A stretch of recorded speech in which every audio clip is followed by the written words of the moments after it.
'Cause I'm black. They play cards in there, but I can't play because I'm black. Racism.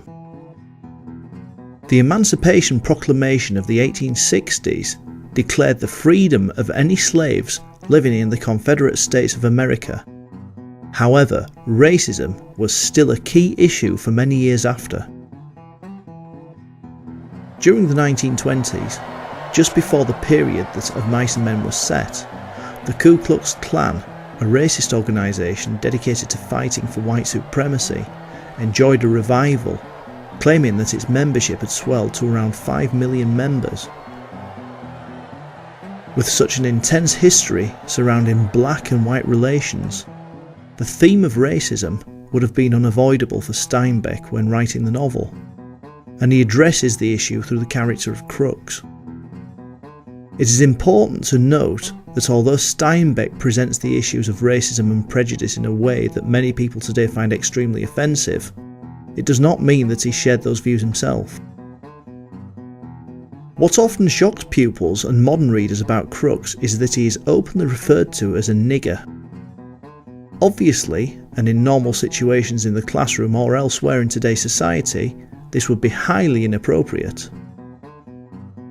Racism, like other issues in the novel, is shown by Steinbeck and can be seen to represent a snapshot of life in America at the time.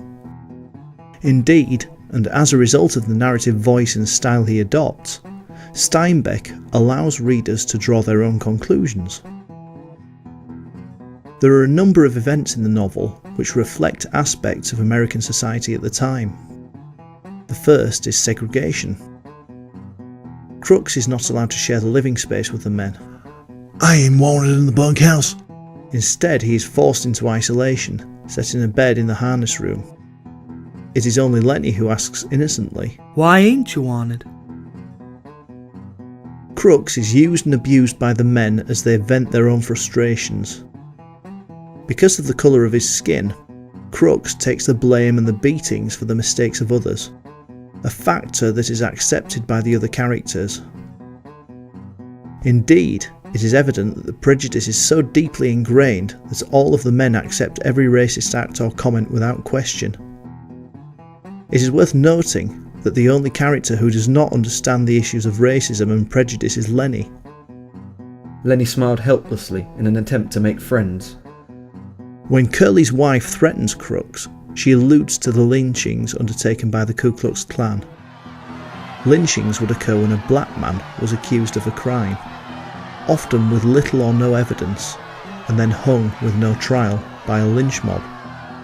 The cruel reality of such events is highlighted by Crooks' reaction to her threats. Crooks stared hopelessly at her, and then he sat down on his bunk and drew into himself.